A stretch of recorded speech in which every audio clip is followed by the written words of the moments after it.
Gender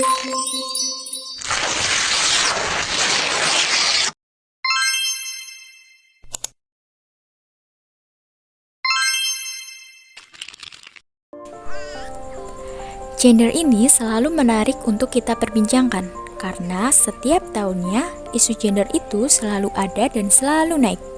Meskipun dalam beragam kasus yang berbeda, akan tetapi basisnya atau akarnya itu adalah gender.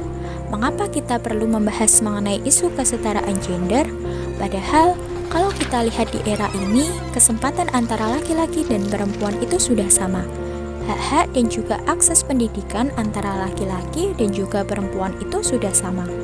Dan banyak dijumpai perempuan-perempuan di luar sana yang menjadi pemimpin, menjadi CEO, dan sukses dalam menjalankan usahanya di bidangnya masing-masing. Tetapi, kenapa isu gender ini harus selalu kita angkat?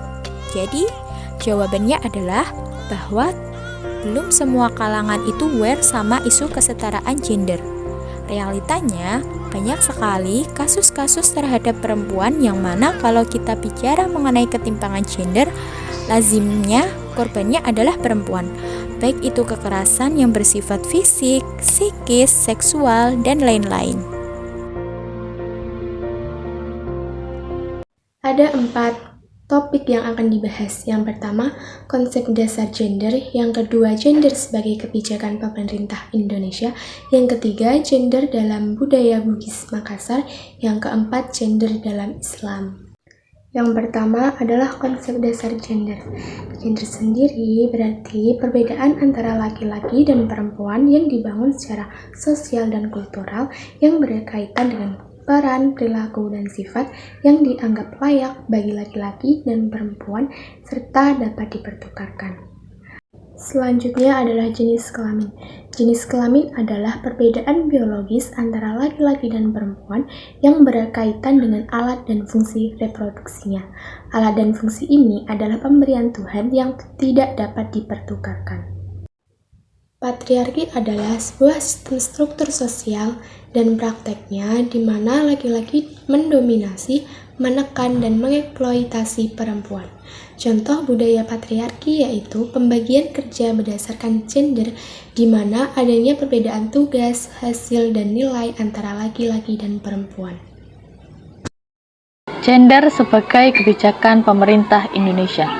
Kebijakan negara adalah keputusan yang diambil oleh negara berdasarkan UUD 1945, UU, dan peraturan lainnya. Contoh dari kebijakan negara adalah Instruksi Presiden Nomor 9 Tahun 2000 tentang pengaruh utamaan gender pada semua sektor. Mengapa itu bisa terjadi? Karena ada kesenjangan gender dan diskriminasi gender. Kesenjangan gender adalah perbedaan kondisi dan capaian pada aspek-aspek hak-hak dasar warga negara seperti kesehatan, pendidikan, perekonomian, dan politik. Sementara diskriminasi gender adalah perlakuan berbeda karena gender pada kesempatan, keterlibatan, atau partisipasi yang sama yang menimbulkan kerugian dan ketidakadilan bagi salah satu pihak, baik kepada pihak laki-laki atau pihak perempuan. Lalu, apa yang dibutuhkan? Yang dibutuhkan adalah keadilan dan kesetaraan gender. Keadilan gender adalah suatu proses untuk mendapatkan posisi, peran, atau kedudukan yang adil bagi laki-laki dan perempuan. Sementara kesetaraan gender adalah perlakuan yang sama bagi laki-laki dan perempuan dalam kondisi yang sama di dalam memperoleh kesempatan, keterlibatan, atau partisipasi dan pengambilan keputusan serta keterjangkauan manfaat, pembangunan, dan kesejahteraan. Pembahasan selanjutnya adalah gender dalam budaya Bugis Makassar. Beberapa permasalahan gender secara universal juga terjadi dalam budaya Bugis Makassar. Beberapa di antaranya adalah 1. Pemberian label terhadap perempuan bahwa perempuan adalah makhluk yang lemah dan tidak bisa menjaga diri. Contohnya adalah perempuan tidak boleh keluar rumah dan perempuan tidak bisa menjadi pemimpin. Pemberian label itu mengakibatkan laki-laki dengan mudah melakukan kekerasan terhadap perempuan. Kekerasan ini dalam bahasa Inggris disebut dengan violence. Yang kedua yaitu adalah diskriminasi terhadap perempuan dalam berbagai aspek kehidupan. Contohnya yaitu pembedaan ketika perempuan atau laki-laki dalam menuntut ilmu atau bekerja.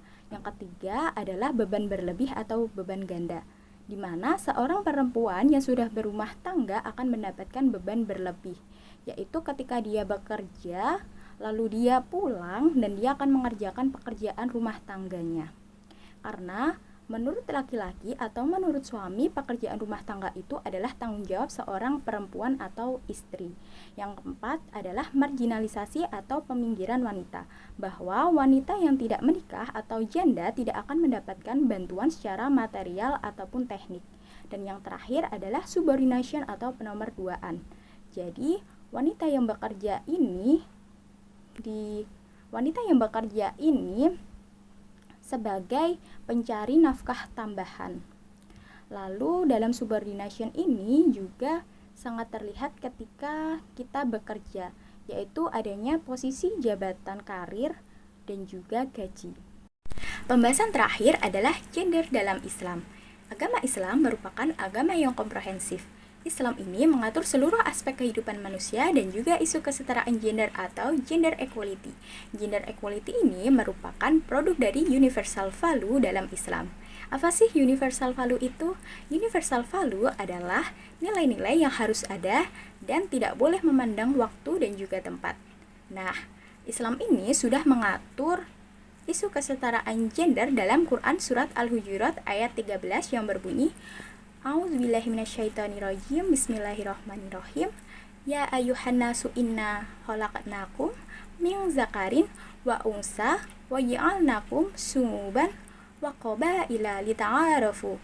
Inna akramakum indallahi atqakum. Innallaha alimun khabir. Shadaqallahul azim. Secara tekstual, ayat ini menjelaskan bahwa adanya perbedaan antara laki-laki dan perempuan itu adalah untuk saling mengenal. Dan perbedaan yang mendasari antara manusia itu adalah pengabdiannya kepada Allah atau ketakwaannya kepada Allah. Jadi dapat disimpulkan bahwa perbedaan yang harus digarisbawahi antar manusia itu terletak pada pengabdiannya atau ketakwaannya kepada Allah. Kenapa kita harus menyuarakan kesetaraan gender?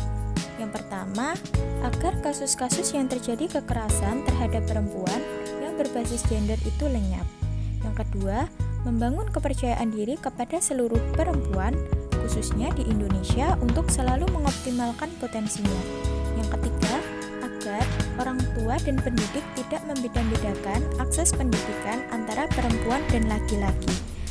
Nah, isu kesetaraan gender ini adalah isu sosial bersama yang tidak hanya perempuan yang harus aware sama isu ini, tetapi laki-laki juga harus open.